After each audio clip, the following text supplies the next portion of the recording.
Hoy vamos a revisar tres temas que son importantes, ¿sí? ¿Cómo les voy con el tema de los algoritmos de Khan y de la transformada de Hopf antes de continuar?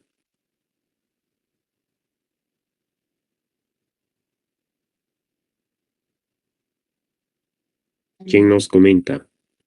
En la transformada de Hopf era un poco medio complicado hacer que detecte a la perfección cada punto, especialmente cuando es un paisaje natural.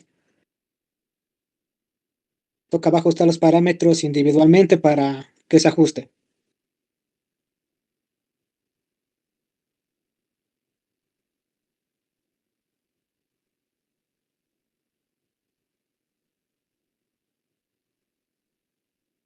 Anthony Villarreal.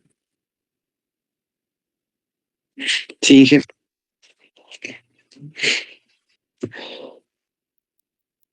Ahorita, jefe.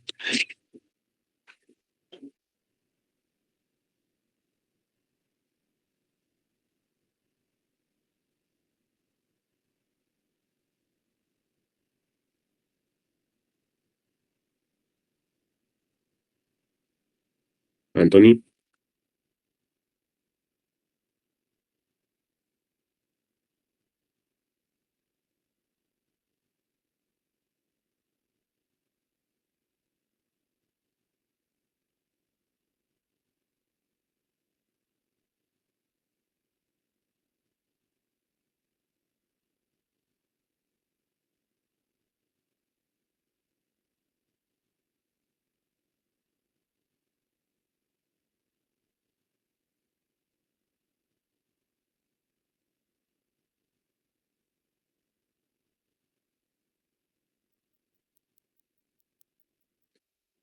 Ahora sí, tenía un problema con el audio. Anthony. Sí, aquí estoy. Ahí sí. Ya, estamos Sí. bien. Bueno, Cuéntanos, por favor. en la transformada de Hawks, por ejemplo, nos decía que es una técnica de extracción de características utilizadas en análisis de imágenes para detectar formas geométricas. Bueno, en la aplicación que, bueno, hicimos algo así, detectamos unas líneas en las imágenes convertidas, también reconocimiento eh, de formas y de igual una detección de círculos en ciertas imágenes. También, por ejemplo, de Cani es detectar en un algoritmo de detección de bordes que identifica en imágenes de alta precisión y baja tasa de error. Eso, sí. Ya, ok.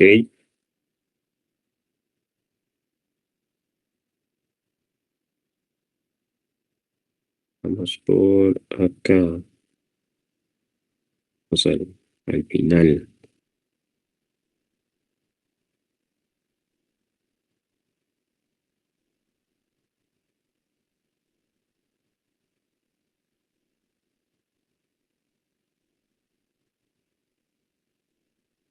Oscar, Sí,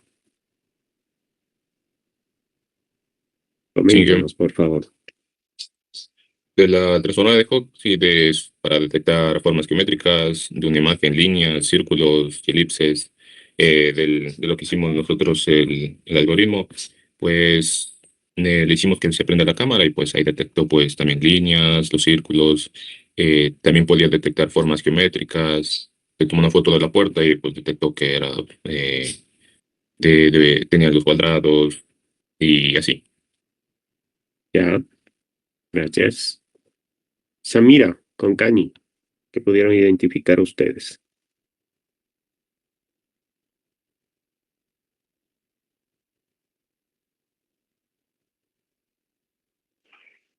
Disculpe, Samira dijo. Sí, Bueno, buenos el, días.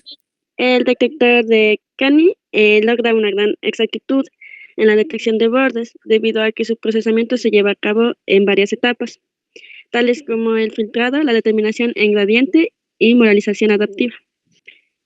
También en la transformada de Howe, nosotros investigamos que la herramienta es útil para identificar formas geométricas sencillas, líneas y círculos y elipses, incluso en imágenes ruidosas o que presentan partes cubiertas.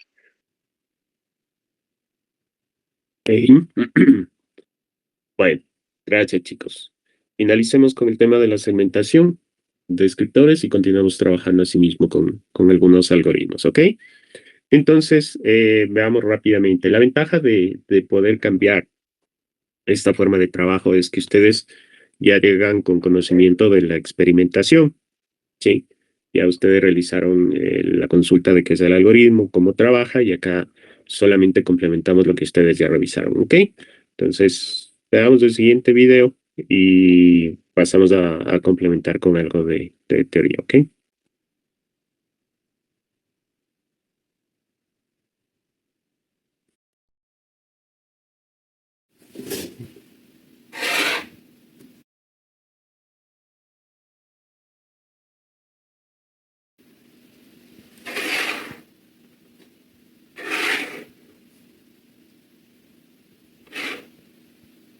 ¿Qué es lo que estamos observando en este momento? Es justamente lo que ustedes ya experimentaron, ¿no? La detección de figuras primitivas, de figuras geométricas primitivas. Por ejemplo, acá estamos viendo que ya al aplicar el algoritmo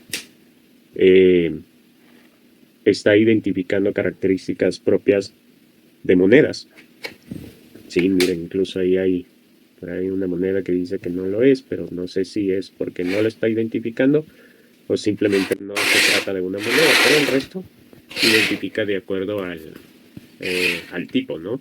Y esto es normalmente por el diámetro o las características que nosotros hayamos brindado, características geométricas del equipo, ¿ok? Perdón, de la moneda, ¿ok?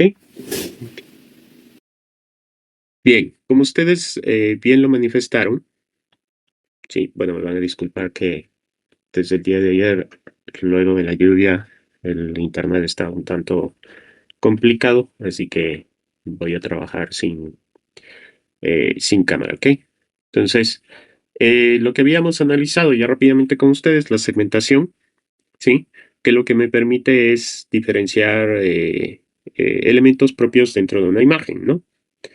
Como nos habla aquí, el objetivo es simplificar, cambiar la representación de la imagen para poder pasar a un análisis, ¿no? Poder establecer un análisis mucho más profundo dentro de los requerimientos que yo tenga para la detección ya sea de objetos, de elementos específicos, estudios de la imagen, todo lo que vaya a trabajar. ¿Ok? Entonces aquí nos habla de que podemos encontrar los límites dentro de una fotografía, por ejemplo, los límites de la imagen, ¿sí? Y la solución son segmentos que conforman a un mismo tipo de características, ¿no? Ya sean en curvas, ya sean en rectas, porque el principal elemento de identificación en la segmentación son líneas, ¿no? Ya sean rectas, curvas, las que nosotros estemos interesados en identificar. Y miren que dentro del ejemplo que nosotros observamos aquí puede ser muy, muy eficiente, ¿no?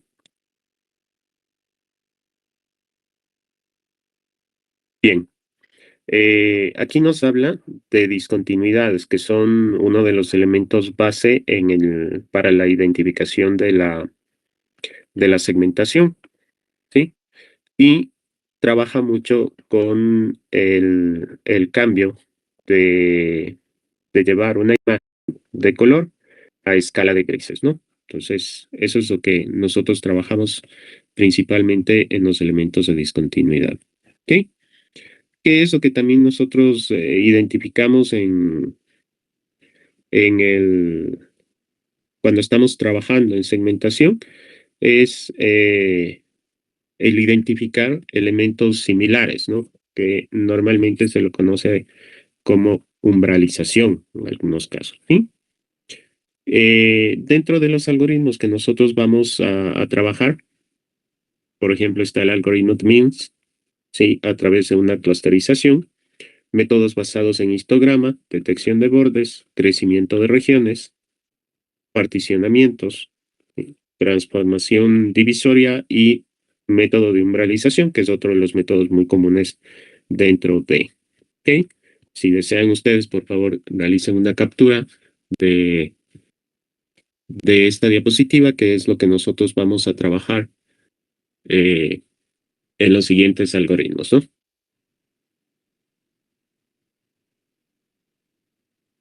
Bien, ¿qué es lo que hace característico la segmentación? Primero, el contorno de objetos. Siempre vamos a tratar de identificar objetos, ¿no? A través de su contorno, como nosotros podemos observar aquí en esta gráfica, ¿verdad? Sí. ¿Eso qué significa? Que lo que nosotros necesitamos extraer son elementos específicos para nuestro análisis. También la búsqueda de regiones homogéneas. Esto podemos observarlo aquí en la imagen superior. En cambio, que no es tan claro algunos elementos que nosotros estamos analizando. Sin embargo, podemos trabajar con estas regiones homogéneas, es decir, buscamos, o como lo manifiesta aquí, agrupamos píxeles de acuerdo a ciertas situaciones de similitud, ¿no? Eh, Trabajando principalmente en la posición, en la intensidad y en la orientación. Es decir, agrupamos elementos y con eso podemos enviar el proceso de segmentación. ¿Ok? Los bordes, sí, son una característica principal que nosotros tenemos en la identificación de objetos y trabajando a través de segmentación. Como nos decía Oscar, colocó la fotografía de una puerta y lo identificó claramente. ¿Y por qué lo hace eso? Porque al momento que nosotros trabajamos con este tipo de algoritmos, lo que hace es identificar esos bordes y determinar límites, ¿sí? Y en ese momento estamos obteniendo nosotros una segmentación. Es decir, lo que hicieron ustedes ya fue identificar rectas, identificar curvas, determinar los bordes y en ese momento están realizando el proceso de segmentación. ¿Sí? Aquí nos habla que los bordes nos permiten también trabajar en tareas tales como resaltar la imagen, la compresión de imagen, reconocimiento de objetos y reconstrucción en 3D. ¿Sí? Por eso es importante el tema de los bordes. ¿Ok? Que no es más que la discontinuidad de atributos. Sí, ciertos atributos. Ya vamos a ver un ejemplo donde para nosotros es muy fácil identificar las diferencias que tenemos entre varios elementos que conforman una imagen y cómo trabajan los algoritmos para identificarlo de la manera en la que nosotros lo realizamos, ¿no? ¿Qué más debemos considerar? La intensidad luminosa. Eso es algo que ustedes de pronto también ya lo analizaron, ya lo estudiaron anteriormente, que mucho tiene que ver el tema de iluminación para establecer características de una imagen, ¿sí? Puedo manejar color, pero también puedo manejar intensidades, luminosidad y demás. Entonces, lo ideal en un tratamiento de imagen, lo que debemos nosotros considerar es el manejo de niveles de grises. Habíamos hablado de que es mucho más factible manejar una imagen eh, en escala de grises que 100% a color. ¿Por qué? Porque estamos manejando una degradación, llamemos así, o un nivel de luminosidad que va eh, entre blanco y negro, ¿sí? En escala de grises. Y eso es un rango que es mucho más fácil interpretarlo para el algoritmo que el manejo de varios colores, ¿sí? Ok. La importancia del color es que nos permite obtener información de una imagen. Cuando una imagen se denomina monocromática, ¿qué me puede decir? ¿O qué es una imagen monocromática?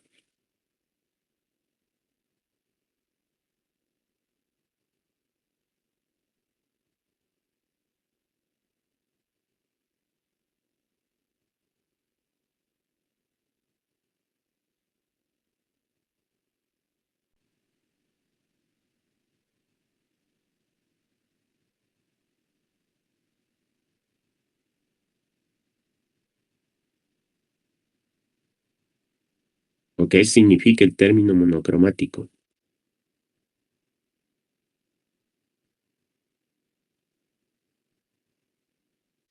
Nos dice que una imagen monocromática es aquella que presenta un solo color o diferentes tonos y matices de un mismo color. En otras palabras, es una imagen monocromática. Todas las tonalidades provienen de un único color base, ya sea blanco y negro, sepia, azul u otro color. Ok, gracias. John, Antonio, ¿tú tenías algo? Sí, pero ya me ganaron. Ok, bueno, gracias. Sí, no estaba con la lista a la mano, por eso no te di la palabra, pero para la próxima, por favor. Efectivamente, ¿no? Un elemento monocromático, una imagen monocromática es un solo color. Entonces, ¿por qué hablamos de que son, en este caso, ya vemos así, mucho más factibles manejar elementos monocromáticos? Es porque, como había manifestado hace un momento, en el caso de la escala de grises, me permite identificar de forma clara la, eh, la información que nosotros vamos a tratar, ya sea en la segmentación, en la identificación de bordes o lo que nosotros estuviésemos o estuviéramos trabajando dentro de la identificación de objetos. ¿Sí? Entonces, aquí nos habla que la información adicional del color es relevante. ¿Por qué razón? Cuando observamos una imagen en escala de grises, vamos a tener varias tonalidades que nos van a permitir efectivamente identificar diferentes elementos, ¿no? Permite detectar bordes provocados por cambios de tono, que eso ya es lo que les había manifestado. Y en color, la detección supera a la monocromática en bordes en contraste bajo. Sí, los colores, como vamos a ver en la siguiente diapositiva, los colores nos ayudan mucho a diferenciar elementos, pero cuando nosotros estamos trabajando, ya en la forma como lo hacemos los seres humanos. Sin embargo, es mejor para el algoritmo trabajar con elementos monocromáticos y en este caso con escala de grises. ¿Por qué razón? Cuando trabajamos a color, ¿sí? Cuando trabajamos a color, si bien es cierto, tenemos algunas tonalidades y algunos elementos que nos van a determinar límites y formas específicas, podemos tener dificultades como estas, ¿no? De ocultar elementos, ¿sí? Esa es una situación que ya no depende de las condiciones de la fotografía, sino depende ya de las condiciones reales de cómo está estructurado el elemento de estudio. Miren en esta edificación, ¿sí? Aquí parecería que tenemos un corte, donde estoy señalando en este momento un corte en el ventanal. Sin embargo, sabemos que esto puede ser de un elemento que está hacia afuera, ¿no? Hacia adelante de la ventana. Entonces es por eso que se ve este efecto, ¿no? Aquí es muy fácil identificar, sí, por ejemplo, aquí los bordes de la puerta, las gradas, sí, esta altura, estas profundidades que nos habla aquí, porque sabemos que este es el inicio de la grada, este es el fin, pero aquí hay una pared, ¿verdad? Y entre el inicio de la grada y esa pared, sabemos que existen elementos de profundidad, ¿sí? Nos permite diferenciar texturas. Por ejemplo, cuando tenemos una imagen a color, mira, aquí tenemos un ladrillo, aquí tenemos simplemente una pared lisa. Tenemos diferentes tipos de texturas, ¿no? Las formas de los objetos que ya les había indicado. ¿Qué más tenemos? Los colores que los diferencian mucho, pero que a la vez pueden también generar ciertas situaciones de complejidad al análisis de las formas, ¿no? Que son principalmente estas formas, perdón, estas sombras, estos elementos ocultos. Los reflejos también pueden generar algo de confusión. Entonces, para poder identificar los bordes, manejando ya la segmentación, nosotros debemos considerar estos elementos, ¿sí? Y que pueden causar o no situaciones negativas, ¿no? Acá ya las que habíamos hablado, ¿ok?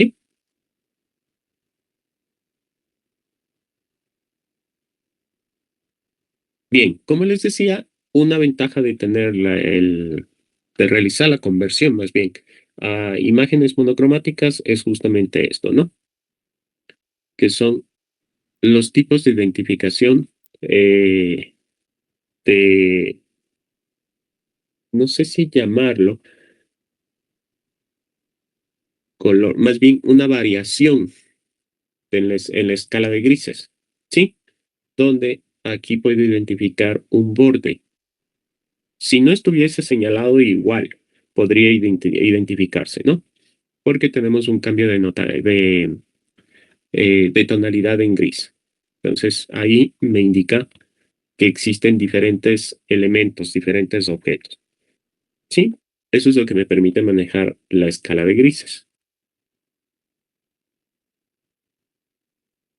Tenemos varios tipos de bordes que nosotros estamos considerando en el análisis de una imagen. Por ejemplo, el punto de borde, ¿sí? Que aquí tenemos estos elementos que son el A, el escalón o salto, en el B la rampa, ¿sí? Que observamos aquí. Estos son los puntos de borde, los límites donde se maneja el borde. En escalera, en pico, en tejado, ¿sí?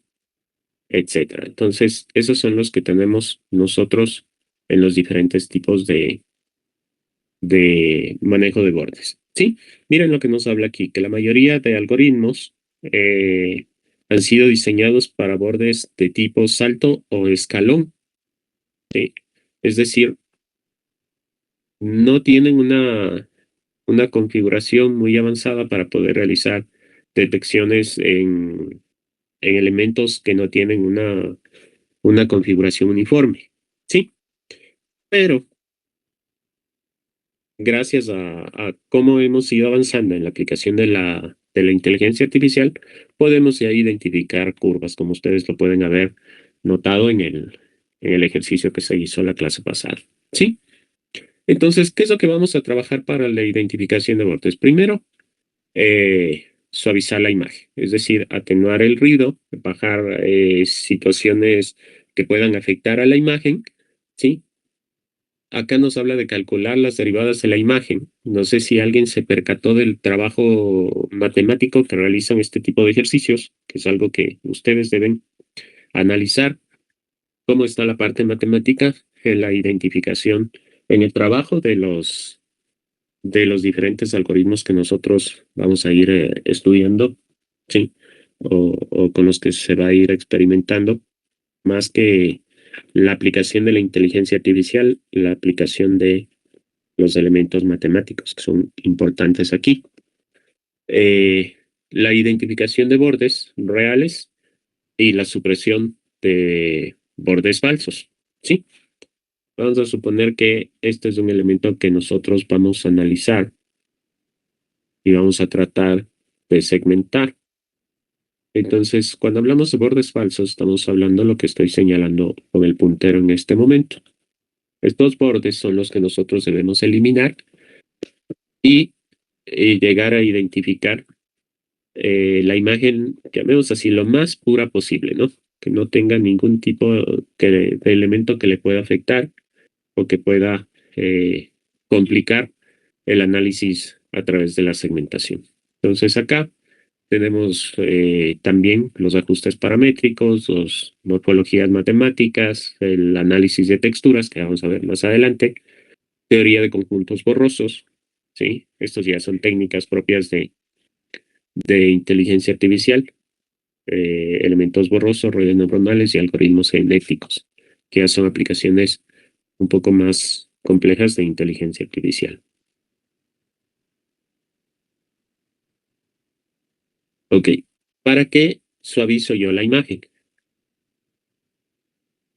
Para eliminar todos estos elementos negativos que pueden causar una detección errónea de los elementos a estudiar, ¿sí?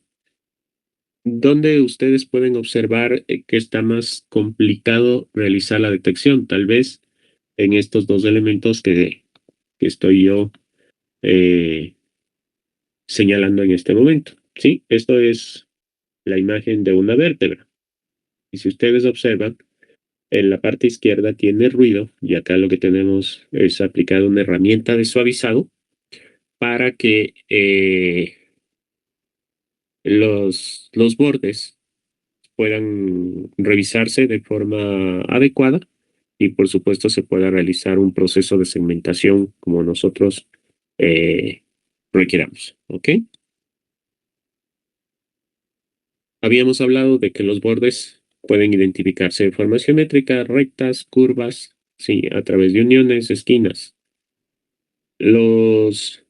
Tenemos los detectores de bordes que pueden ser autónomos o contextuales, ¿sí? Los autónomos no utilizan ningún tipo de conocimiento, es decir, ellos trabajan de una forma que el algoritmo va identificando y clasificando los elementos que corresponden a un borde, ¿sí? Y los va agrupando de acuerdo a las condiciones de color, por ejemplo, hablando ya de una escala de grises, sí, o de tonalidad más bien, ¿sí?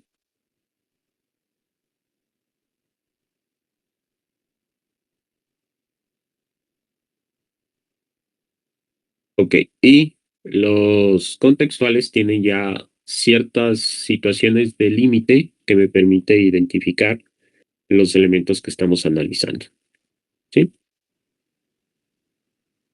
Miren, acá hablamos también de suavizado, que lo que me permite es tener una imagen que soporte elementos negativos como el ruido, ¿sí? Y permitiendo así trabajar de mejor manera ya en el estudio que nosotros vamos a realizar del elemento que estamos estudiando, ¿ok? Aquí hablamos de filtros espaciales lineales, filtros de suavización. No sé si ustedes trabajaron con filtros especializados en tratamiento de imágenes. No sé si me pueden ayudar. ¿Qué tipo de filtros fueron los que ustedes eh, trabajaron, los que aplicaron para la mejora de una imagen?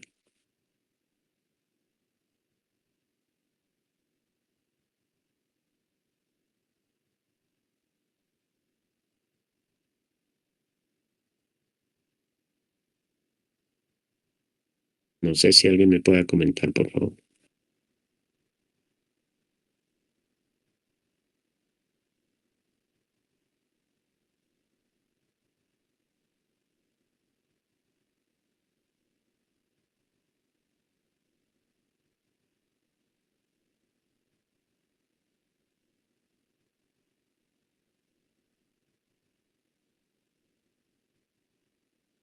Inge, el filtro que más usamos en las clases, según lo que me acuerdo yo, era el filtro para reducir el ruido de una imagen, para que salga un poco más nítida.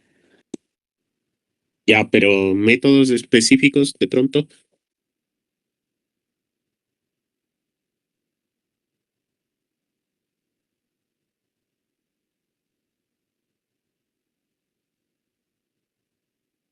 Ya, es decir, ustedes no trabajaron con transformadas de Fourier y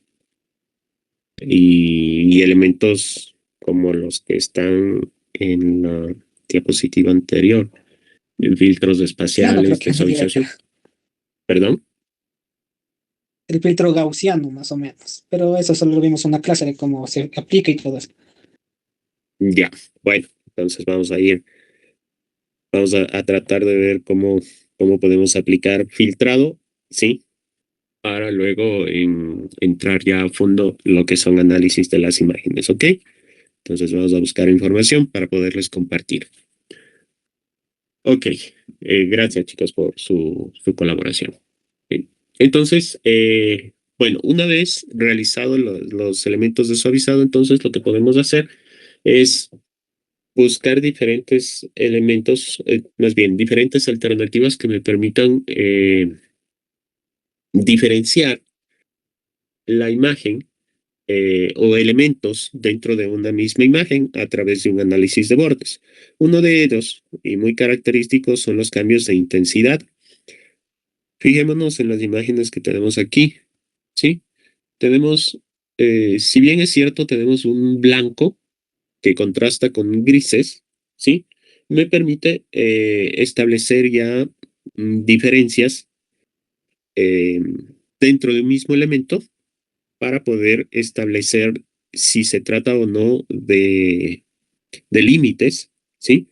A través del análisis de bordes. Vamos a suponer que esto, ustedes sí deben haber trabajado con isometría, ¿sí?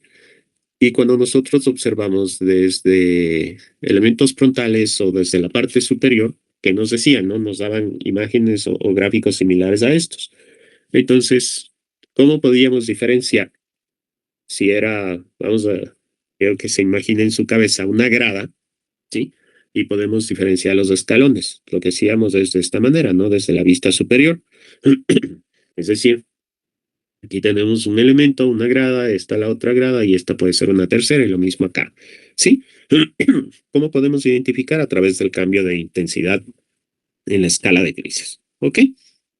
Por eso nos habla aquí que cuando tenemos estos elementos podemos extraer fácilmente las propiedades de los elementos de estudio e identificar los bordes. Existen métodos, sí, muy llevado mucho al tema matemático. Cuando hablamos de elementos de inteligencia artificial o de trabajo con inteligencia artificial, lo ligamos mucho a los elementos matemáticos. Se basa eh, mucho en aplicación de la matemática, ¿sí?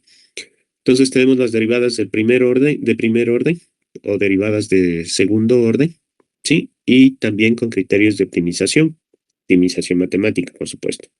Entonces son las formas en las cuales yo puedo trabajar para obtener los bordes, ¿sí? Nos vamos a concentrar mucho en esto porque el tiempo nos apremia, ¿sí? ¿Qué más tenemos por acá?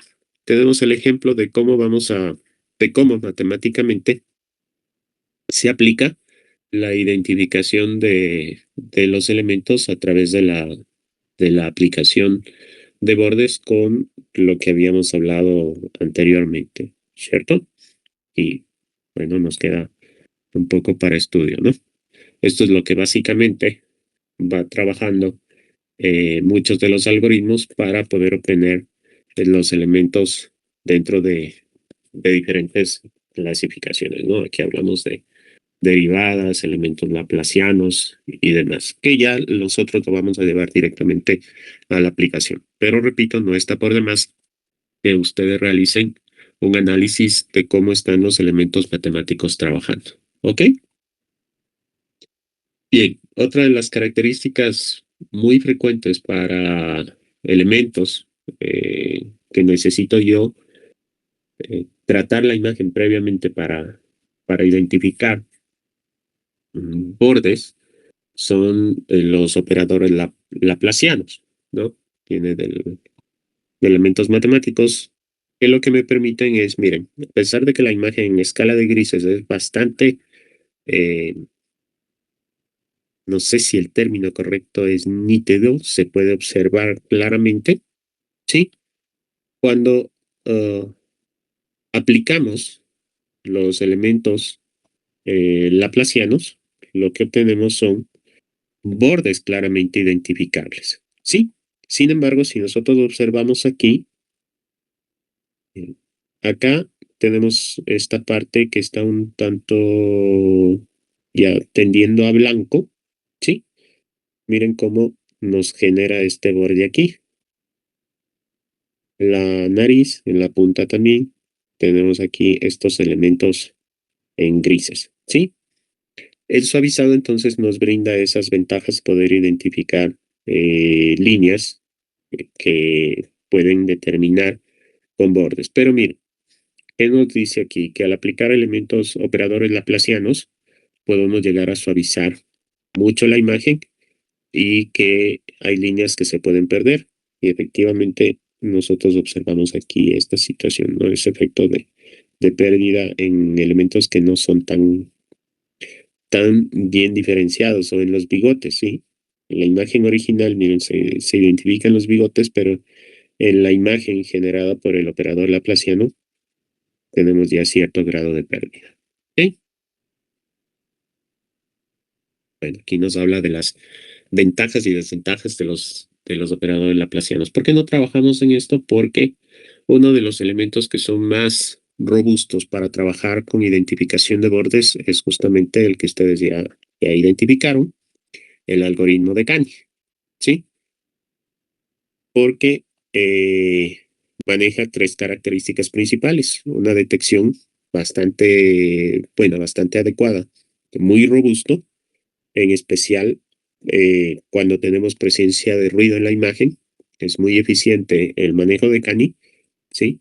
Maneja una distancia adecuada entre los bordes y tratando de eliminar al máximo los, los elementos que no aporten o que no considere que son parte de una, digamos así, de una recta, ¿no? O de una curva. Entonces es también muy robusto en ese, en ese sentido. Y por eso, la ventaja que tenemos que nos presenta siempre una sola línea, ya sea recta o curva, ¿sí? Eliminando elementos que no corresponden a ella. ¿Ok? Tomen también una captura de pantalla de esta imagen, porque ahora vamos también a ver cómo trabajan estos tres algoritmos adicionales, ¿no? De Rich, Zen, Space. ¿Ok? Bien, hasta aquí no creo que tengamos preguntas porque es algo que ustedes también ya revisaron en la consulta que hicieron, ¿no? Aparece un término que es muy común, la convulsión, y de hecho este término nace de las redes neuronales. Las redes neuronales convulsionadas son muy eficientes para poder obtener elementos de identificación de imágenes de forma asertiva, ¿sí? Entonces, es un término que ustedes van a escuchar de manera frecuente. Sin embargo, nosotros nos concentramos en que la mayoría de elementos que vamos a trabajar están fundamentados en redes neuronales. Ojo, no todos, ¿sí? No todos, pero las técnicas principales que se utilizan para la identificación de objetos son redes neuronales, ¿sí? Hablando en sí, entonces, ¿cuál es el objetivo que tenemos al identificar un borde? La localización de bordes reales y la supresión de bordes falsos, ¿sí? Tenemos técnicas secuenciales, tenemos técnicas paralelas, métodos basados en gradientes o gradientes, más bien, métodos basados en derivadas de segundo orden, ¿sí? Algo que ustedes lo identifican, llegando al paso de obtener lo que se denomina la umbralización, ¿sí? Tenemos la umbralización, que es muy común aplicado a elementos y algoritmos como el de Canny, por ejemplo, que utiliza umbralización para la detección de bordes, y también la umbralización a través de histogramas, ¿sí? Ya vamos a ver, bueno, esperemos que ya vayamos solucionando la situación de la presencialidad y cuando estemos ya ahí analizaremos con ustedes el manejo de identificación de objetos, de características de objetos a través de histogramas, ¿sí? ¿Qué es un histograma? No es más que una gráfica, ¿sí? Donde vamos a observarlo aquí en la parte inferior izquierda que la estoy señalando, que lo que me dice es que en una imagen o para identificar un borde, para segmentar un elemento, lo que están analizando es que todos los objetos, los elementos que forman parte de ese conjunto de objeto de análisis estén bajo la curva, ¿sí? Ahí también en algún momento van a aparecer los elementos gaussianos, que es, eh, eh, que se identifica con la famosa campana de Gauss y donde los elementos van a estar bajo la curva, no sé, también, ¿ok? Entonces, todos los elementos que estén bajo la curva significa que pertenecen a una misma imagen, ¿ok? Entonces, ¿qué es lo que hacemos aquí? Trabajamos con la imagen original, miren que es la misma anterior, pero ahora ya se encarga, ya está colocado en una escala de grises, ¿sí? Esta escala de grises, a través de la suavización y diferenciación, de lo que vimos anteriormente, a través de técnicas de suavizado, lo que vamos a hacer es justamente a identificar esos bordes que corresponden a cada objeto que se encuentra o que podemos o que lo diferenciábamos fácilmente nosotros al observar la imagen en color. Y luego de la aplicación de los elementos a través de histogramas, obtenemos la imagen umbralizada, ¿sí? Que miren la diferencia entre la B y la D, es mucho más fácil de identificar o de diferenciar los bordes, ¿ok? Entonces, ¿qué es lo que vamos a trabajar hoy? Es en las técnicas de suavización, ¿sí? Entonces vamos a buscar técnicas de suavización para llevar a la imagen a un elemento que nosotros podamos aplicar las técnicas de umbralización, ¿ok?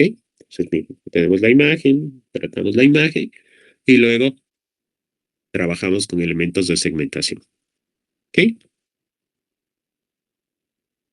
Bien, lo que les decía anteriormente, ¿no? Uno de los algoritmos que nos permiten trabajar mucho con umbralización son justamente, uno de ellos, perdón, es el algoritmo de Canny, ¿no? Es una técnica bastante, no simple, pero sí de fácil entendimiento de cómo trabaja la técnica, ¿no? ¿Qué tenemos aquí? Que la umbralización es una técnica que tiene un coste computacional muy bajo, es decir, consume de la, pocos recursos informáticos, tampoco es que no los consume, sí los consume, pero son relativamente bajos y es una técnica que no lleva un alto grado de complejidad. Sí, entonces aquí tenemos o vamos a observar cómo, cómo trabajan los elementos umbralizados, ¿no?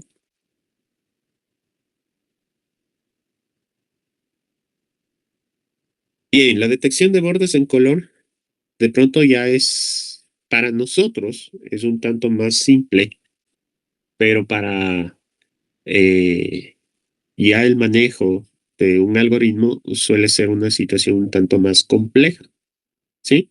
Entonces aquí tenemos cuáles son las características para que maneja un clasificador de bordes a nivel de color. El origen, los cambios de espacio vectorial y la información de color a su alrededor. Recuerden que cuando hablamos de espacio vectorial, estamos siempre tratando de imágenes vectorizadas, ¿sí? La imagen digital. Entonces, trabajamos siempre con imágenes digitales. Los tipos de bordes que podemos identificar aquí son por formas geométricas, ¿sí? Por reflejos, como lo podemos ver aquí en la imagen. Tenemos por reflejos, por sombras, por formas geométricas, por texturas, diferentes elementos que incluso me permiten diferenciar tonalidades en el color. ¿Ok? Bien, cuando hablamos de formas geométricas, ya sabemos, cuando hablamos reflejos o sombra, es forma de iluminación, posición de la lámpara, llamemos así, y cambios materiales, por lo general, son elementos, son texturas que tienen los elementos. ¿Ok?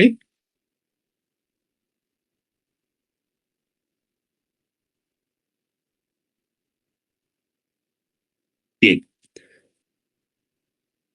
hablemos un poco de las situaciones más bien negativas en el manejo de bordes, ¿sí? El primero y el más crítico son los bordes establecidos por sombra. Si ustedes se fijan, aquí donde estoy señalando en este momento, no podríamos saber a fondo el borde. Bueno, para nosotros puede ser simple la identificación, pero tal vez para un computador se le vuelve un tanto más compleja, ¿no? Porque para nosotros es simple porque sabemos que esta recta es paralela a la de acá, esta a la de aquí, y estas son paralelas entre sí, y podríamos determinar que el borde, ¿sí?, de este elemento está aquí. Pero miren aquí abajo, tengo una sombra que no me permite identificar cuál es el límite inferior, ¿sí? Aquí en esta posición. Entonces sí se nos complica, perdón. Sí es un tanto complejo. Compuesto, ¿sí? Porque acá, al momento que nosotros enviemos el análisis, puede tomar este como límite, ¿sí?, del elemento que tenemos acá, puede tomarlo este como límite, ¿sí?, y no identificar el borde de forma clara. Esto se les denomina compuesto. Por oclusión, ¿qué sucede con el objeto que está aquí? Está detrás, ¿sí? Está detrás. Entonces, ¿qué es lo que está ocurriendo? En teoría, y visto la imagen desde la parte frontal, tenemos aquí un corte, ¿no es cierto? Entonces, eso se denomina por oclusión. Y eso es muy frecuente cuando ustedes toman una fotografía, por ejemplo. Puede haber elementos que no estén claramente identificables debido a la oclusión. ¿Sí? Por toque o contacto, que es muy similar a los que tenemos acá, pero aquí sí puede identificar el límite, ¿no es cierto? Y estos elementos acá, eh, tal vez por la construcción, el material de los equipos, elementos por su construcción, ¿sí? E incluso por la detección, por la dirección, perdón, de la luz, ¿sí? Es como nos indica aquí la flecha en la parte inferior, la luz está en ese sentido y por eso tal vez no puedo yo identificar claramente. ¿Ok? Entonces, son situaciones que siempre se van a ver afectadas en una imagen y lo que nosotros debemos llevar es que el algoritmo trate de identificar esas imágenes de la mejor forma posible. ¿Sí? Aquí tenemos algunos elementos que nos van a permitir obtener, obtener de forma clara los elementos de borde, ¿sí? Seleccionar el color, seleccionar el tipo de filtro, para suavización, atenuación de ruido, ¿sí? Y diferentes situaciones que nos van a permitir trabajar de mejor manera con la identificación de bordes en objetos de color, ¿sí? Establecer claramente cómo se está manejando las condiciones de RGB. Entonces, no sé si trabajaron ustedes también con aplicación de RGB en imágenes.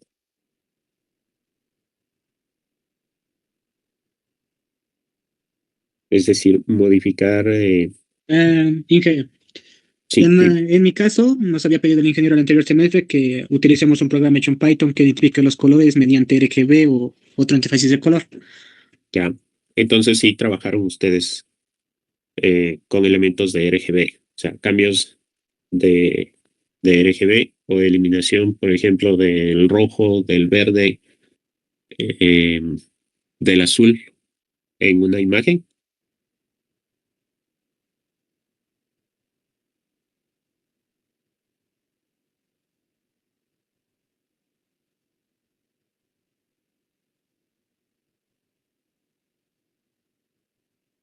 Ya, ok. Entonces, bueno, vamos a hacer también un ejercicio de eso, ¿sí?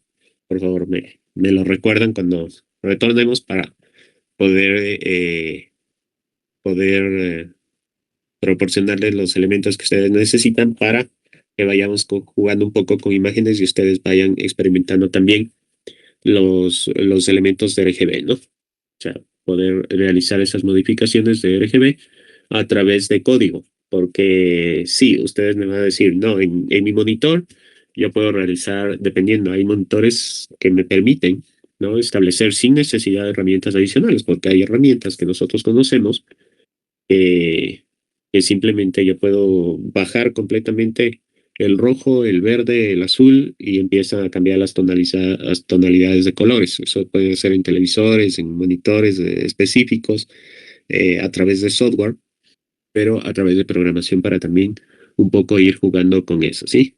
Entonces vamos a ir también combinando esas situaciones. Entonces ustedes conocen lo que son el HDCI y la combinación con RGB, ¿sí? Que son lo que justamente me manifestaba, ¿no? Elementos de saturación, situaciones que me permiten modificar la imagen. Entonces, todo esto puede interferir, sí, porque así como ustedes convierten una imagen a escala de grises y todos sus elementos van tomando tonalidades de gris diferente, también en una imagen a color yo puedo ir jugando con saturaciones, puedo ir jugando con cambio de colores en RGB. Sabemos que son las formas principales en las cuales trabajamos, ¿no? CMYK, ya eso es solamente para trabajar ya con imágenes que voy a impresión, pero que tienen una relación entre RGB y CMYK, ¿sí? Que son las formas en las que yo puedo trabajar en color. Pero las más comunes son en RGB y los espacios HSI, ¿ok?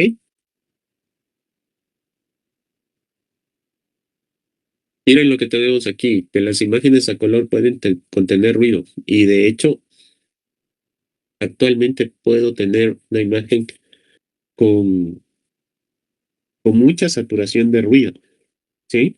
Que pueden causar elementos negativos en una imagen. Y no solamente el ruido, sino también situaciones como la forma o el trabajo manual, ¿sí? Usted toma una imagen y se movió apenas, la imagen puede estar, la fotografía puede estar, perdón, mal tomada, ¿no es cierto? Puede tener por ahí algunas situaciones negativas. De hecho, prueben en algún momento, sí, prueben. Vamos a hacer también el ejercicio, por favor. No se olviden de recordarme cuando estemos ya en el aula. Pero me adelanto para que puedan ustedes experimentar. Hay dispositivos o teléfonos que me permiten realizar, o más bien sacar fotografías utilizando elementos HDR, si no estoy mal. Sí, ¿verdad? Elementos HDR y HDR Plus.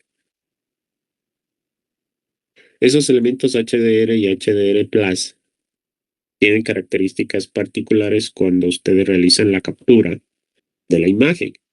¿Qué es lo que ocurre? A ver si alguien de pronto nos puede adelantar algo de lo que ustedes van a experimentar.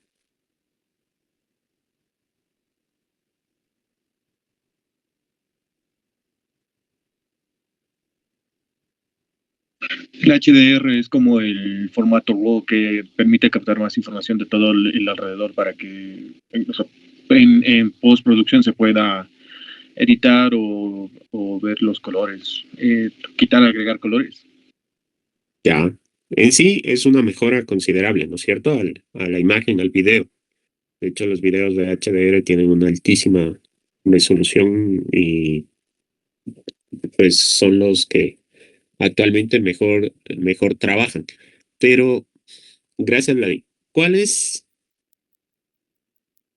la forma,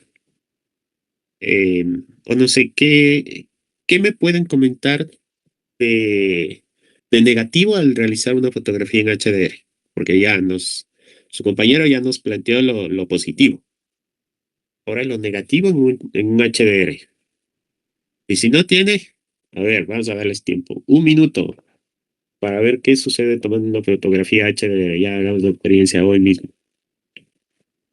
2 minutos hasta que enciendan el teléfono, que capaz que lo tienen muy cerca.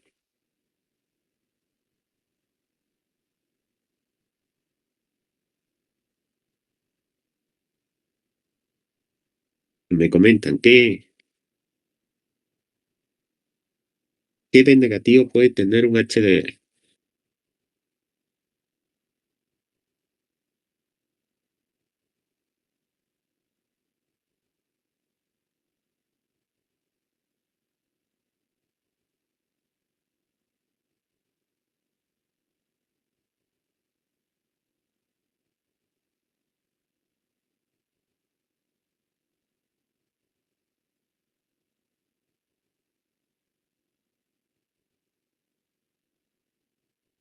Que la principal inconveniente que tendría sería que sería muy complicado de editar ya que tiene mucha saturación o tiene pues una imagen muy compleja. Ya, ok, es una imagen sumamente compleja por las características que presenta. Pero por ahí, ¿quién más me puede decir qué sucede al tomar la fotografía? Que incluso muchos de los teléfonos le dicen a usted. Quienes tengan HDR en sus teléfonos, tomen una fotografía en este momento. No, no la muestren, solamente tomen la fotografía. ¿Y qué les dice? ¿O qué ocurre?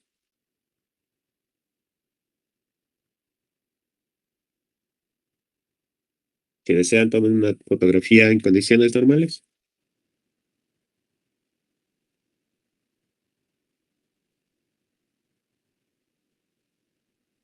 Ah, correcto, muchas gracias. Justamente eso es lo que suele ocurrir. ¿Sí? Que yo debo tener, por el hecho mismo, que maneja grandes condiciones, unas muy buenas condiciones, este formato, ¿sí? Requiere de, llamemos así, una mayor estabilidad al momento de yo obtener la fotografía, ¿sí? O sea, por eso le dicen, mantenga la cámara o el dispositivo con cero movimiento de preferencia, ¿no? O espere mientras se va procesando la fotografía, ¿sí? Entonces, ahora sí, si usted le mueve y haga la prueba, mueva la cámara mientras se toma, ¿qué es lo que va a obtener? Aunque ya con lo que les acabo de decir, por deducción, podríamos decir qué es lo que va a ocurrir. A ver, Ladi, que es el experto que tenemos aquí en el manejo de fotografía. ¿Qué ocurriría si no lo tengo estable?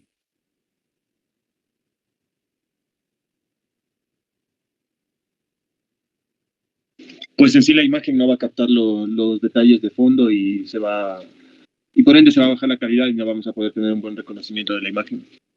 Correcto, y de hecho se puede formar una distorsión de la imagen, ¿no es cierto? Entonces, eso es lo que suele ocurrir. Miren, tenemos muchas ventajas en esa opción que ahora presentan muchos dispositivos móviles, pero también debemos nosotros adaptarnos a la forma como debemos manejar y trabajar con esos equipos, ¿no? Bien, entonces les dejo ahí para que vayan experimentando un poco con los pros y los contras de los avances que tenemos actualmente, ¿no? Y prueben si tienen ustedes la opción HDR e IA, ¿sí? A ver cómo les va, ¿ok? Luego nos comentan. Bien, hablemos un poquito de lo que nosotros sí ya trabajamos en la identificación de objetos, ¿no? Pasar de una imagen en color a una imagen monocromática. Sí hay varias ventajas, como ya habíamos conversado, de pasar a una imagen 100% en escala de grises, que es la monocromática, ¿sí? De que esos bordes, eh, bueno, adelantémonos, esas texturas, esas características de ciertos elementos son mucho más fáciles de identificar para nuestros algoritmos en escala de grises que a nivel de color. Y en la parte derecha nos hablan claramente del por qué, o más bien la gráfica nos explica el por qué. A color, nosotros tenemos la combinación de estos tres elementos, ¿no?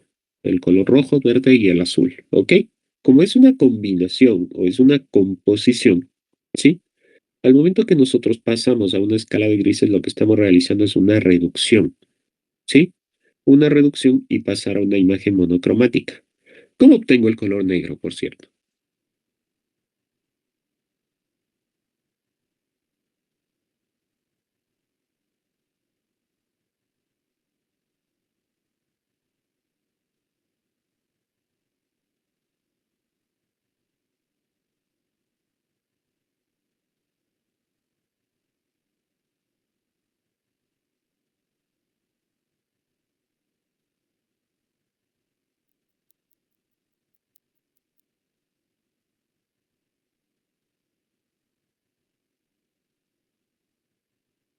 ¿Cómo se obtiene el color negro?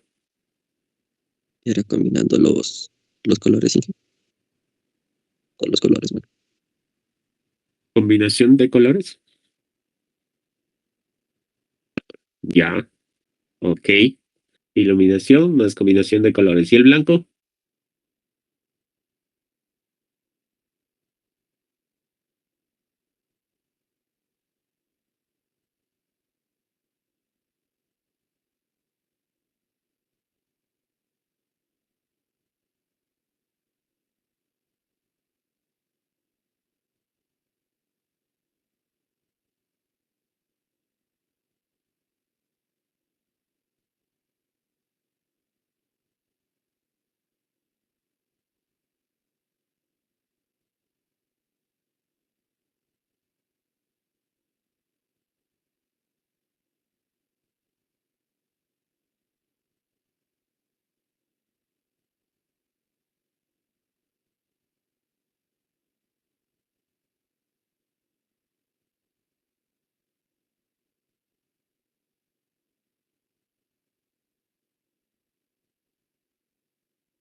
En sí, el color que nosotros vemos, ¿de dónde proviene?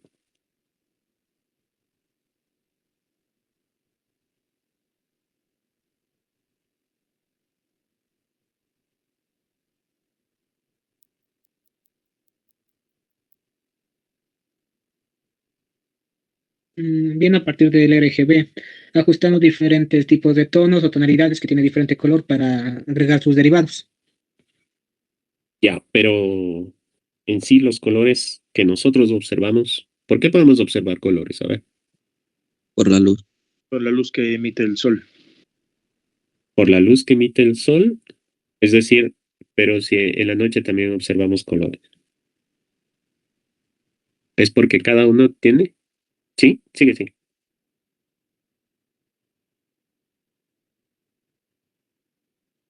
Exactamente, es la cantidad de luz que nosotros podemos observar, ¿no es cierto? Y se reflejan a través de colores. En sí, eso se denomina longitudes de onda, ¿no es cierto? La luz viene a través de ondas y nosotros lo que observamos es eso. Em, por ejemplo, la luz halógena la podemos ver.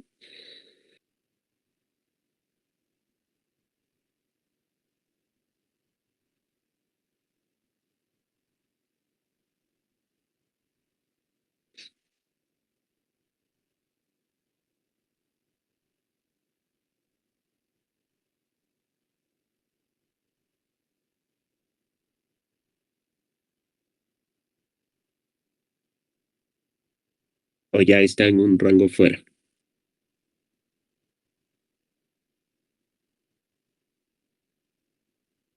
Sí la podemos observar porque todavía se encuentra en el espectro de luz visible para nosotros, que es entre los 380 a 760 nanómetros. Ya, ok. Hay ciertos elementos que nosotros sí podemos observar, ¿sí? Y hay otros que no, porque salen justamente del rango que nosotros podemos identificarlos, ¿ok? Entonces, uno de ellos son los colores. El blanco es la combinación de todos los colores, llamemos así, y el negro es la ausencia parcial o total de luz, ¿sí? Es decir, no hay un reflejo donde nosotros podamos observar o identificar colores. Y lo mismo en el blanco, es la combinación de todos los colores, es el reflejo total, ¿sí? Por eso el blanco prácticamente es una combinación de todos, ¿ok? Dicho esto, entonces, ¿qué es lo que nosotros queremos hacer? llevarlo a un elemento que tenga la menor cantidad de lo que ustedes hablaron, ¿no? De reflejo de luz, de combinaciones y todo lo demás. Y que sea mucho más simple el trabajo para nuestro algoritmo o para nuestros elementos de estudio, ¿sí? Entonces, con ello, lo primero que hacemos es pasar de colores a una imagen monocromática, que entendería eso ya ustedes lo trabajaron en el ejercicio anterior que se hizo, en el algoritmo ya debe tener por lo menos, por favor, necesito que ustedes vayan identificando en los algoritmos cada sección, ¿sí? Entonces, porque vamos a utilizar más de una vez, vamos a reutilizar ese código, ¿sí? Entonces usted debe saber dónde está la parte del código para pasar de color a monocromático, a escala de grises, ¿sí? Y con ello puedo obtener yo la identificación de bordes a través o el llamado mapa de bordes de una imagen. ¿Ok? Bien, aquí es básicamente lo que estábamos hablando, ¿sí? Lo que hacemos es pasar a un mapa de bordes en rojo, un mapa de bordes en verde, un mapa de bordes en azul. Es decir, esa descomposición en varios elementos de un mismo color para luego pasar a un borde en gris. ¿Sí? Podemos hacer también eh, estos elementos. ¿Ok? Tenemos los detectores de bordes eh, basados en gradientes, ¿sí? Que son por distancias métricas, gradientes multidimensionales, operadores vectoriales, etc. Ok. Hablemos rápidamente también de otro elemento que ustedes trabajaron, que es la famosa transformada de Hopf, y es uno de los elementos de mayor uso, o más bien es uno de los algoritmos de mayor uso para la detección de bordes, ¿sí? Eh, Como ustedes ya lo identificaron, primero lo que me permite extraer o lo me permite identificar son formas primitivas, geométricas primitivas, en líneas rectas o curvas. Nosotros observamos acá, son prácticamente lo está trabajando en líneas rectas, ¿no? Pero acá nos habla también de que pueden ser utilizados para, como ustedes lo manifestaron, sus compañeros que al inicio nos hablaron, pues identificar circunferencias, elipses, entre otros elementos. ¿Ok? ¿De dónde nace la identificación de las curvas de estas formas básicas, ¿no? O de la ecuación general de la recta, y igual a mx más b, que es la forma en la que se toma como base y llevándolo a un elemento polar, ¿sí? O a una representación polar de, de la recta, ¿sí? Que no es más que estas fórmulas matemáticas que nosotros tenemos aquí, basado en seno y coseno, y hablando que la forma polar es x coseno de teta más y seno de teta, que es la forma de la representación polar de la recta. Pregunta, ¿por qué lo llevaremos a a la representación polar?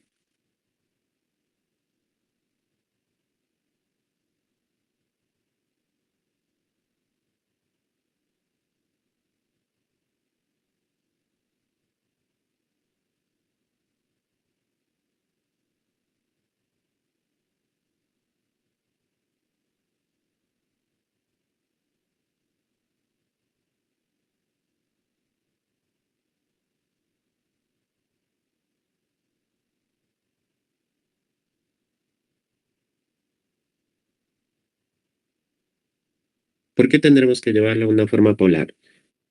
La representación polar de la recta, ¿qué nos da? Se llevan a la representación polar para evitar que los parámetros se vuelvan infinitos cuando la recta es vertical. Ya, ok, porque estamos hablando de en elementos en el conjunto de los reales, ¿sí? Entonces, por eso también se lleva a una representación polar. ¿Y qué es lo que hacemos cuando trabajamos con la transformada de Hopf? vamos identificando elementos y elementos que corresponden a un mismo conjunto. Miren lo que está aquí. Está, si bien es cierto, está representado por colores. Sí, este punto, el de aquí, el de aquí, el de aquí, ¿sí? Van trabajando desde su representación polar y todos estos son elementos que pertenecen al mismo conjunto y este conjunto es la recta que ustedes observan aquí. ¿Sí? Básicamente así es como trabaja la transformada de Hopf. Para obtener esto, la identificación de objetos, diferenciación de elementos que básicamente o matemáticamente se conocen como rectas, círculos, elipses y demás. ¿Ok? Miren aquí. Nace como una técnica para identificación de rectas, pero como ya habían ustedes manifestado, también se puede eh, trabajar ahora ya con circunferencias. ¿Ok? Esto es la ventaja de trabajar con bordes y trabajar con elementos en gris y también la aplicación de eh, técnicas como la transformada de Hopf. Que miren, que yo puedo tener aquí un elemento que no es continuo, ¿sí? Pero lo que hacemos es tomar a todos los vecinos e identificar si pertenecen a un solo conjunto. Y si pertenecen a un solo conjunto, pues vamos a decir que esta sección que no tengo, que justo estoy señalando en este momento que no tengo una continuidad, pertenece a este elemento. ¿Sí? Entonces, esa es una ventaja de la utilización de estas técnicas.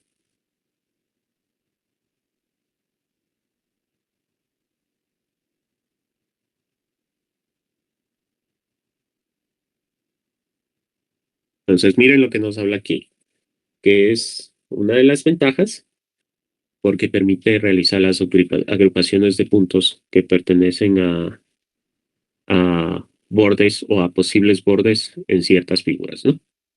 Ya puede darse por imperfecciones, errores al momento de tomar la fotografía o diferentes situaciones que pudieran haber afectado a la imagen.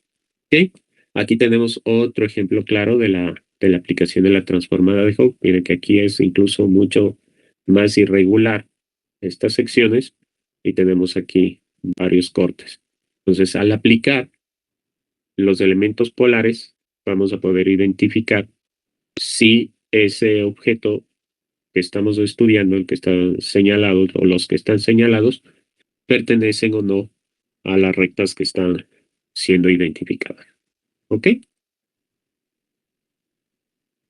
Bien. Para que también podemos utilizar la transformada de Hopf, que no es 100% eficiente, pero también puede ser utilizado para el reconocimiento de objetos a través de OCR. ¿Sí? Es decir, en conjunto. Vamos señalando los conjuntos que pertenecen o no a unos elementos y, por ejemplo, podemos utilizar para la detección de una placa. ¿Sí? No es el más eficiente, pero puede ser una aplicación práctica de la transformada de Hopf. ¿Sí? Vamos a ver si el video nos permite. Que no.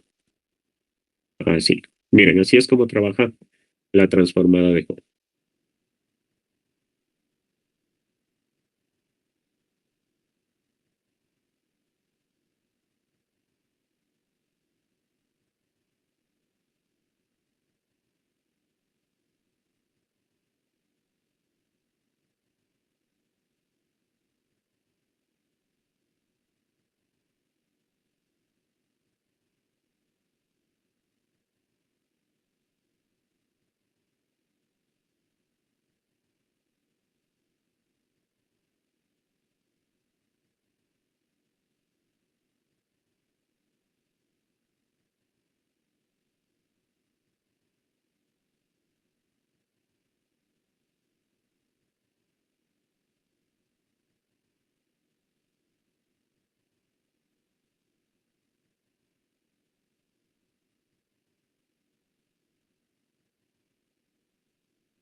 Bien, ¿qué es lo que ocurre cuando nosotros vemos ya la forma en la que está graficando la transformada de Hopf en sus elementos polares,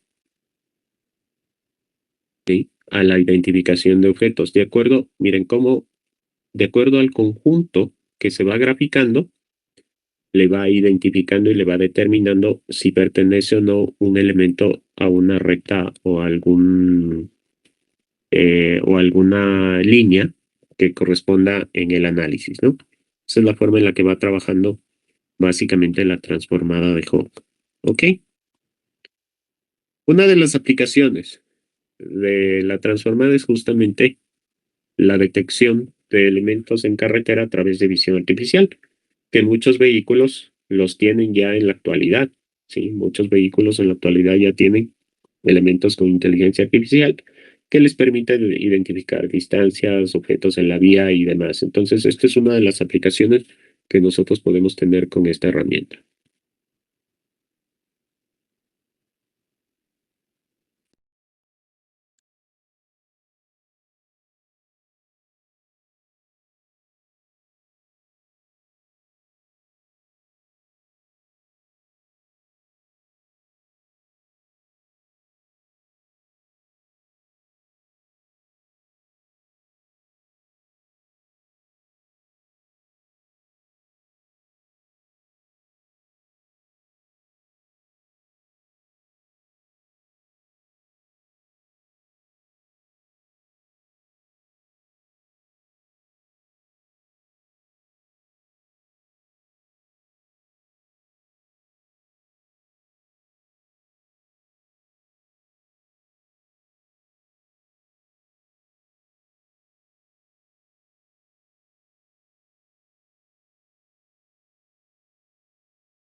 Ok, esa es la forma en la que nosotros podemos realizar ejercicios de experimentación con la transformada de Hopf.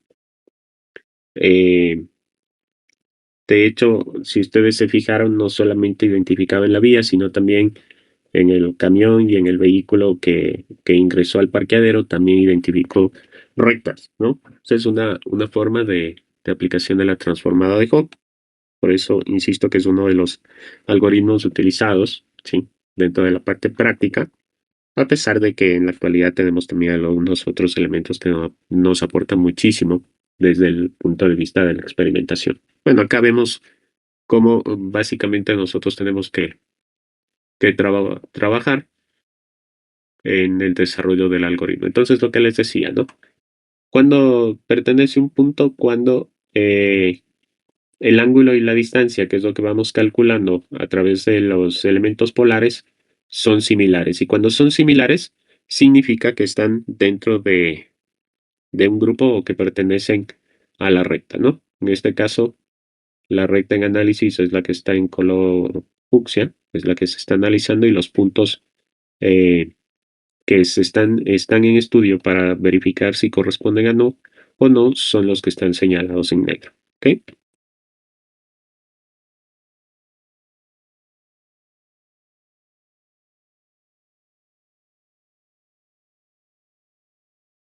Bien, esa es la forma en la que gráficamente representamos en la transformada de Hopf. Y para círculos tomamos también eh, la fórmula básica, es x menos a al cuadrado más y menos b al cuadrado igual a radio al cuadrado, que es la forma básica que tenemos para la identificación de circunferencias, ¿no? El ejercicio muy común es la identificación, por ejemplo, de monedas.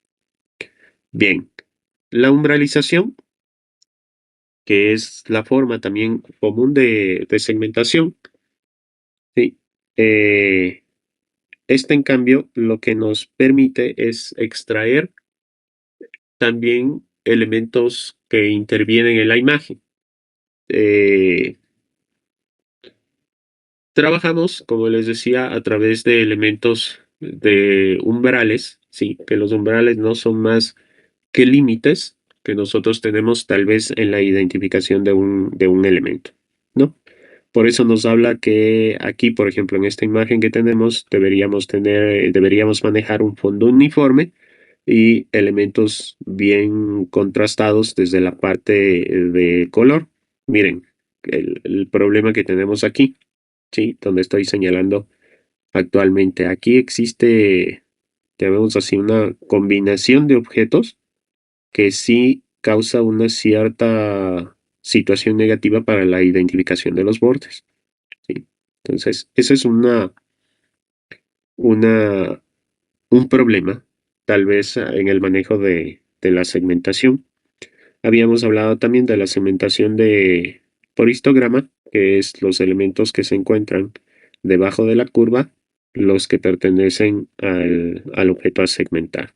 ¿Okay? ¿Qué más tenemos? Bueno, dentro de la umbralización, lo que nosotros trabajamos principalmente son con elementos gaussianos, con entropías en histograma y principalmente esos dos. Y ahí tenemos como la minimización de variancia, análisis de concavidad, métodos utilizados en momentos, pero básicamente son los que nosotros podríamos utilizar. Aquí hay elementos matemáticos también que nos permiten trabajar en los procesos de umbralización y que nos pueden llevar a segmentación de regiones. Miren la aplicación de regiones llevado a la medicina. Es una forma de trabajo de la segmentación y muy eficiente. Miren cómo aquí podemos tener separado varias secciones del cerebro para estudio específico, ¿sí? Y segmentado, miren, tenemos en la parte izquierda cómo está el cerebro y acá cada una de las partes para análisis. Entonces, en la medicina es una de las formas que nosotros tenemos para la aplicación de la segmentación. La segmentación por regiones no es más que elementos que se encuentran o que pertenecen a una misma estructura, ¿sí? A una misma estructura. Sabemos que tenemos una imagen vectorizada y sabemos que cada uno de los píxeles pertenecen a un elemento de la matriz. Entonces, lo que tratamos de trabajar aquí son diferentes componentes que están dentro de la matriz y que tienen características similares para poder decir que pertenecen a un mismo conjunto. ¿Ok? Bien, aquí vemos técnicas aplicadas en umbralización, ¿sí? Llevándolo al punto de establecer esta fotografía inicial, llevando al punto de establecer cuáles son los componentes que están en esta imagen segmentada, ¿sí? A través de elementos de umbralización. ¿Cuáles son las ventajas de utilizar no solamente umbralización, sino la segmentación?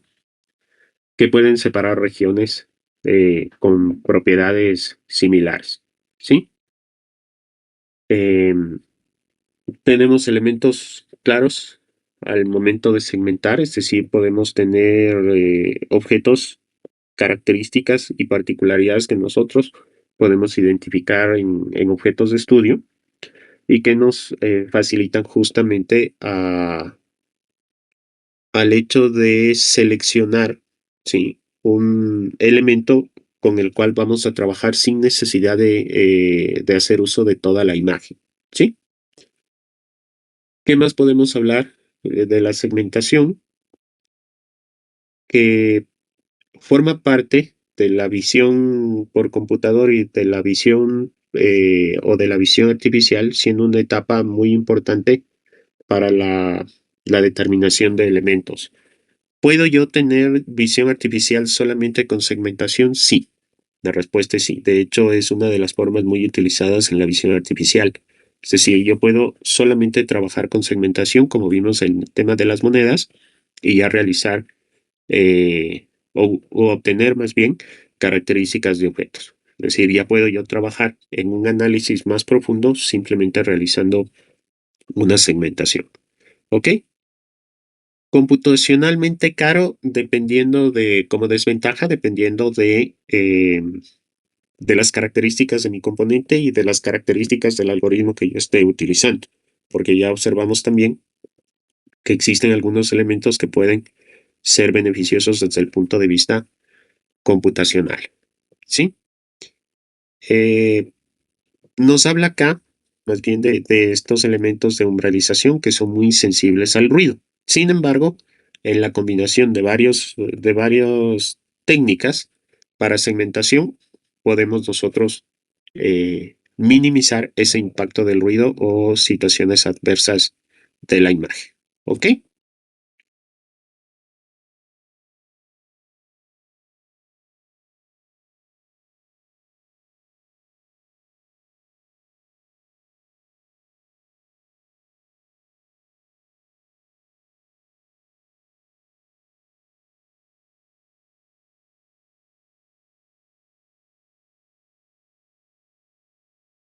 Bien, chicos, hemos hablado de la segmentación, que en sí es, como ustedes ven, es un elemento muy fuerte dentro de la visión artificial, de la visión por computador, pero que es el punto de partida para el análisis de objetos. Entonces, por favor, tomaron la captura de pantalla, ¿sí? Como les había dicho, vamos un poco adelantándonos a lo que tenemos que trabajar luego, ¿sí? Bien, ¿qué es lo que vamos a hacer? Vamos a trabajar en lo que nos queda en la...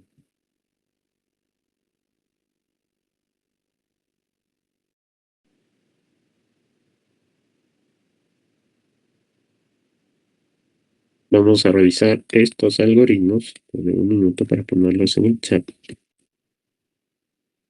Vamos a trabajar con estos algoritmos. Sí. Con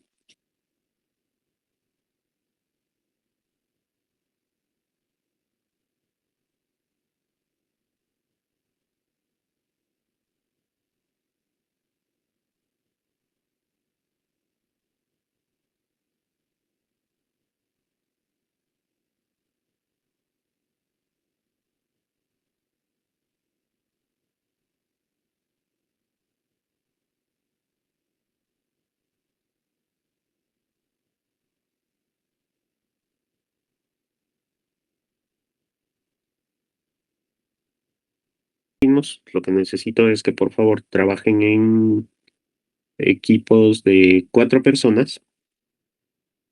Sí, equipos de 4 personas. Y lo que van a hacer es primero las características de cada uno de esos algoritmos y luego la aplicación con un ejemplo, ¿ok? ¿Preguntas? ¿En qué hasta qué horas va a estar habilitado? Hasta el final del día. Ay, disculpe, ¿en qué me puedo desconectar? Tengo que ir al Vicente Fierro, disculpe. Claro que sí, no hay problema.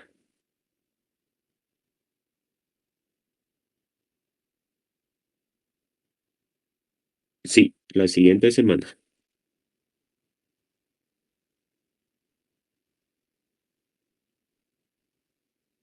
Claro que sí, ya les habilito yo. Es justamente lo que les iba, lo que les iba a manifestar. La siguiente semana, sí o sí, tenemos la evaluación, ¿ok? Yo ya les facilito, les habilito ya en el aula eh, el material para que ustedes revisen, ¿ok?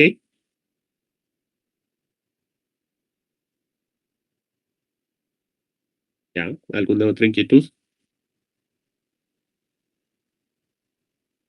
¿En qué el trabajo se manda uno solo o todos?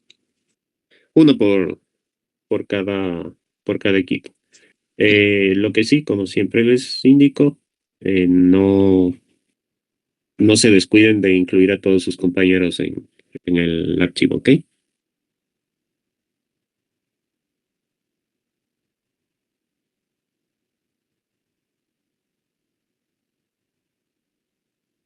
¿Alguna otra inquietud? Bien, si no hay inquietudes, habilito las salas en este momento.